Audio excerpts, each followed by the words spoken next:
Halo semuanya, bagaimana kabarnya hari ini? Semoga sehat selalu ya.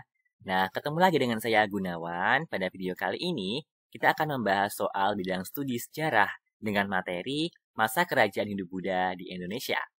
Teman-teman yang sekolah bisa juga nih belajar soal ini untuk belajar ya. Atau teman-teman yang PPJ dapat digunakan untuk review pembelajaran. Semoga soal-soal yang dipelajari ini bisa membantu teman-teman dalam sekolah maupun ketika tes PPG. Mari kita bahas soalnya. Untuk soal yang pertama, salah satu wujud akulturasi budaya pra-Hindu-Buddha dengan budaya Hindu-Buddha di bidang pemerintahan adalah A. Lahirnya sistem kerajaan di Nusantara. B. Kepala suku sebagai pimpinan kelompok. C. Berkembangnya sistem musyawarah di dalam istana. D. Terjadinya pemilihan untuk menentukan seorang menjadi raja. E. Terjalinnya hubungan diplomatik antara kerajaan di India Nusantara. Nah, kira-kira jawabannya apa ya? Teman-teman dapat pause videonya terlebih dahulu, lalu jika sudah nanti kita apply, kita bahas jawabannya apa. Oke, kita bahas ya. Jadi di sini adalah akulturasi budaya sebelum Hindu-Buddha dan sesudah masuknya agama Hindu-Buddha. Nah, bentuk akulturasinya apa nih di bidang pemerintahan? Jadi, yang awalnya sistemnya kesukuan yang dipimpin oleh kepala suku, digantikan dengan sistem pemerintahan kerajaan yang dipimpin oleh seorang raja. Lalu, setelah sistem kerajaan ada, nah di situ mulai mengenal istilah dewa raja. Sehingga, jawaban yang tepat untuk soal ini adalah yang A, yaitu lahirnya sistem kerajaan di Nusantara. Jadi teman-temannya, gampang ya untuk soal ini. Oke, mari kita bahas untuk soal yang kedua. Ada beberapa teori tentang asal-usul masuknya agama Hindu-Buddha di Indonesia. Salah satunya adalah teori arus balik yang menyatakan bahwa A. Budaya Hindu-Buddha dibawa oleh kaum Brahmana. B. Kaum kesatria membawa budaya Hindu-Buddha sampai ke Indonesia. C. Budaya Hindu-Buddha dibawa oleh orang Indonesia sendiri yang belajar ke India. D. Budaya Hindu-Buddha dibawa oleh pedagang India yang berdagang di Nusantara. Ataukah E. Budaya Hindu-Buddha datang melalui perkawinan antar pedagang. Nah, pertanyaannya adalah teori arus balik nih. Kira-kira jawabannya apa ya teman-teman ya? Jadi, teori arus balik ini ialah yang membawa adalah orang Indonesia sendiri. Karena orang Indonesia sendiri itu pergi ke India untuk belajar, lalu setelah itu mereka kembali lagi ke Indonesia untuk mengajarkan apa yang telah ia pelajari, termasuk mengajarkan tentang agama dan kebudayaan Hindu-Buddha dari India ke Indonesia. Jadi, jawaban yang tepat untuk soal ini adalah yang C. Budaya Hindu-Buddha dibawa oleh orang Indonesia sendiri yang belajar di India. Gampang ya teman-teman ya untuk soal ini. Oke, kita ke soal yang ketiga nih. Soal yang ketiga. Berdasarkan tulisan-tulisan yang terdapat pada prasasti, diketahui bahwa raja yang pernah memerintah di Tarumanagara adalah Raja Purnawarman. Raja Purnawarman merupakan raja besar yang telah berhasil meningkatkan kesejahteraan rakyatnya. Disebutkan bahwa kehidupan ekonomi kerajaan Tarumanagara telah teratur. Bukti dari penjelasan tersebut adalah A. Kehidupan masyarakatnya mengalami perubahan ke arah sejahtera sehingga terwujudnya kemakmuran. B. Banyak ditemukan candi peninggalan yang berupa candi-candi dan berbagai barang purbakala. C. Wilayah kekuasaan Tarumanegara meliputi seluruh Jawa, bagian barat, dan pantai utara Jawa. D. Raja Purnawarman telah menggalang kerjasama dengan kerajaan-kerajaan lain di luar Nusantara. Atau E. Dibangunnya terusan sepanjang 6.112 tombak sebagai sarana mencegah banjir dan pelayaran. Nah, kira-kira apa nih bukti bahwa ekonomi kerajaan Tarumanegara telah teratur? Kira-kira jawabannya apa ya? Teman-teman dapat pause terlebih dahulu videonya, lalu kalau udah ketemu jawabannya, kita bahas bersama-sama. Oke, kita bahas ya. Nah, di sini dalam peninggalan kerajaan Tarumanegara ada yang namanya Prasasti Tugu. Nah, dalam Prasasti Tugu dijelaskan bahwa Raja Purnawarman memerintahkan untuk membangun saluran Gomati sepanjang 6.112 tombak atau kurang lebih 12 km. Yang mana pembangunan saluran ini bertujuan sebagai sarana pencegah banjir sarana pelayaran, dan juga pengairan pertanian. Sehingga dengan adanya saluran ini menjadi rakyatnya makmur. Jadi jelas ya, jawaban untuk soal ini adalah yang E. Mari kita ke soal selanjutnya. Salah satu peninggalan dari kerajaan Kuta ialah Prasasti Yupa. Adapun informasi yang terdapat dalam Prasasti Yupa adalah A. Pembangunan pelabuhan di dekat Sungai Musi. B. Pembangunan istana Raja Asmawarman di daerah Muara Kaman. C. Persembahan 20.000 ekor lembu kepada kaum Brahmana. D. Hubungan erat kerajaan Kutai dengan penguasa erat kerajaan India. E. Kehidupan rakyat Kutai yang harmonis di bawah kekuasaan Raja Mulawarman. Nah, kira-kira jawaban untuk soal ini apa ya teman-teman ya? Jadi di sini adalah tentang kerajaan Kutai. Nah, kerajaan Kutai ini peninggalannya adalah Prasasti Yupa. Dalam Prasasti Yupa disebutkan salah satunya ialah menceritakan tentang Raja Mulawarman yang mana beliau mempersembahkan 20.000 ekor lembu kepada kaum Brahmana untuk upacara Wapra Keswara. Sehingga sangat jelas sekali ya, jawaban untuk soal ini adalah yang C, persembahan 20.000 ekor lembu kepada kaum Brahmana. Wah, ternyata cukup mudah ya soalnya ya. Mari kita bahas soal selanjutnya. Oh, soal kali ini tentang kerajaan Kutai dan kerajaan Tarumanegara. Perhatikan pernyataan berikut. 1.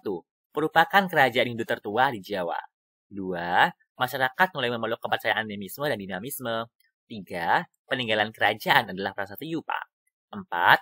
Peninggalan kerajaan adalah Prasasti Tugu. Berdasarkan pernyataan tersebut, yang merupakan keterangan tentang kerajaan Kutai ditunjukkan oleh nomor A. 1, 2, dan 3, B. 1 dan 2, C. 1 dan 3, D. 2 dan 3, atau E. 2 dan 4. Kira-kira jawabannya apa nih? Boleh pause terlebih dahulu, lalu kita bahas bersama-sama. Oke, pembahasannya ialah tentang kerajaan Kutai dan kerajaan Tarumanegara ya. Tapi untuk soal ini fokusnya ke kerajaan Kutai. Nah, kerajaan Kutai sendiri merupakan kerajaan Hindu tertua di Indonesia, sedangkan kerajaan Tarumanegara merupakan kerajaan Hindu tertua di Jawa. Nah, keduanya mempunyai kesamaan nih. Salah satunya ialah agama Hindu yang dianut oleh kerajaan saja. Sedangkan masyarakat masih ada yang menganut animisme dan dinamisme, karena keduaan kerajaan ini merupakan kerajaan yang awal di Indonesia. Tapi bedanya ada nih peninggalannya tentunya ya. Kalau kerajaan Kutai ini peninggalannya adalah Prasasti Yupa. Sedangkan kerajaan Tarumanegara peninggalannya adalah Prasasti Tugu.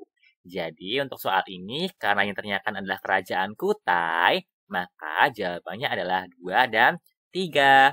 Nomor 2, masyarakat masih memeluk kepercayaan animisme dan dinamisme. Yang nomor 3, peninggalan kerajaan adalah Prasasti Yupa. Begitu ya teman-teman ya. Oke, kita ke soal selanjutnya. Nah, soal kali ini tentang kerajaan Mataram kuno dan kerajaan Sriwijaya. Hubungan kerajaan Sriwijaya dengan Jawa terlihat dalam pemerintahan.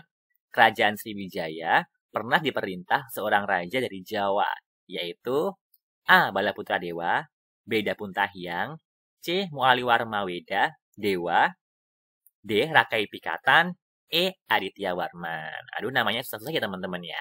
Nah, kira-kira yang mana nih di antara 5 raja ini yang merupakan raja dari Jawa? Nah, di sini hubungannya dengan kerajaan Mataram kuno ya teman-teman ya. Jadi, kerajaan Mataram kuno kan ada 2 dinasti nih, yaitu dinasti Sanjaya dan juga dinasti Salendra. Awal mulanya ini adalah dinasti Sanjaya. Nah, ketika itu dinasti Sanjaya ini muncul nih dengan Rakai Pikatan sebagai rajanya. Rakai Sanjaya, mohon maaf. Rakai Sanjaya sebagai pendiri kerajaan atau dinasti Sanjaya. Kemudian di sini ada Rakai Panangkaran, penerus selanjutnya dari Rakai Sanjaya. Lalu Rakai Panangkaran ini mempunyai keturunan nih namanya Samaratungga gitu ya. Dan Samaratungga ini adalah pendiri dari dinasti Sailendra. Nah, kerajaan dari dinasti Sanjaya ini dia itu pindah ke Jateng bagian utara. Sedangkan yang Jawa Tengah bagian selatan dikuasai oleh dinasti Sailendra. Jadi dinasti Sanjaya ini di Jateng bagian utara, sedangkan Jateng bagian selatan ini dinasti Sailendra. Keduanya sama-sama dari kerajaan Mataram kuno ya teman-teman ya. Nah, kemudian dari dinasti Sanjaya ini keturunan selanjutnya bernama Rakai Pikata nih. Sedangkan dinasti Sailendra itu ada keturunan namanya nanti ada Pramodawardhani, yang mana nanti Pramodawardhani ini menikah dengan Rakai Pikatan, sehingga di sini ada penyatuan dinasti antara dinasti Sanjaya dan juga dinasti Sailendra. Nah, selain ada Pramodawardhani, ternyata dari dinasti Sailendra ini juga muncul putra bernama Bala Putra Dewa. Nah, Bala Putra Dewa ini nanti akhirnya menjadi raja di Sriwijaya, teman-teman. Jadi, Bala Putra Dewa merupakan raja dari Jawa yang nantinya akan memimpin di kerajaan Sriwijaya. Jadi, jawaban yang tepat untuk soal ini ialah yang A, yaitu Bala Putra Dewa. Nah, kemudian nanti Bala Putra Dewa ini adalah keturunan dari dinasti Sailendra, kerajaan Mataram kuno, yakni putra dari Raja Samaratungga dan Dewi Tara dari Sriwijaya. Jadi Samaratungga dari Jawa, kemudian Dewi Tara ini dari Sriwijaya. Nah, pernikahan politik ini dilakukan dengan tujuan agar Sriwijaya tidak menyerang Mataram. Lalu, ternyata Raja Bala Putra Dewa ini malah menjadi raja yang cukup terkenal dari kerajaan Sriwijaya. Dan beliau memerintahkan kerajaan Sriwijaya di sekitar abad ke-9 Masehi. Bahkan pada masa kekuasaan Bala Putra Dewa, kerajaan Sriwijaya itu cukup maju dan bahkan mencapai puncak kejayaan ya teman-teman ya. Dan ketika itu, Raja Bala Putra Dewa ini mempunyai angkatan laut yang sangat kuat di bidang perdagangan dan pelayarannya pun juga cukup maju. Bahkan daerah kekuasaannya hampir menguasai seluruh Asia Tenggara. Wah, keren sekali ya Raja Bala Putra Dewa ini. Jadi, sangat jelas sekali ya teman-teman. Untuk soal kali ini jawabannya adalah yang A, yaitu Raja Bala Putra Dewa. Nah, siapa nih yang baru tahu kalau Raja Bala Putra Dewa ini merupakan keturunan Jawa juga? Keren juga kan Bala Putra Dewa? Oke, kita ke soal selanjutnya. Untuk menyerang kekuasaan Jaya Katuang, Raden Wijaya dalam sejarahnya bersekutu dengan A. Pasukan Kendedes, B. Pasukan Kertanegara, C. Pasukan Tiongkok, D. Pasukan Mongol, atau E. Pasukan Thailand. Aduh, soalnya susah nih. Kira-kira jawabannya apa ya? Nah, pada tahun 1291 Masehi, Raja Kertanegara wafat. Kemudian, Kerajaan Singosari diserang secara mendadak oleh Jaya Katuang yang merupakan Raja Kediri. Nah, Raden Wijaya berhasil melarikan diri ke Madura. Kemudian, Raden Wijaya ini mengumpulkan kekuatan untuk menyerang balik Jaya Katuang dan bekerja sama dengan pasukan Mongol yang datang ke Pulau Jawa. Nah, ketika itu Raja Mongol ini berusaha nih mencari dan menyerang raja di Jawa. Ternyata di kesempatan itu dimanfaatkan oleh Raden Wijaya, sehingga Raden Wijaya ini bersekutu dengan pasukan Mongol. Dan akhirnya nantinya Raden Wijaya ini mendirikan kerajaan Majapahit setelah menang dari Jaya Katuang. Begitu ya teman-teman ya. Jadi soal kali ini jawabannya adalah yang E. Raden Wijaya ini bersekutu dengan pasukan Mongol untuk menyerang Jaya Katuang. Gitu ya. Jawabannya yang D, pasukan Mongol. Oke, mungkin itu dulu nih pembahasan soal kali ini. Gimana nih teman-teman, pusing nggak sih pembahasannya? Semoga enggak ya, dan mudah-mudahan apa yang saya sampaikan ini bisa diterima oleh teman-teman dengan baik.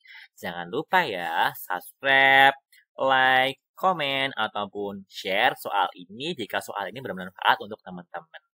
Terima kasih bila ada kekurangan atau tutur kata yang tidak berkenan. Saya mohon maaf ya. Terima kasih sudah nonton sampai akhir. Saya akhiri. Wassalamualaikum warahmatullahi wabarakatuh. Bye-bye.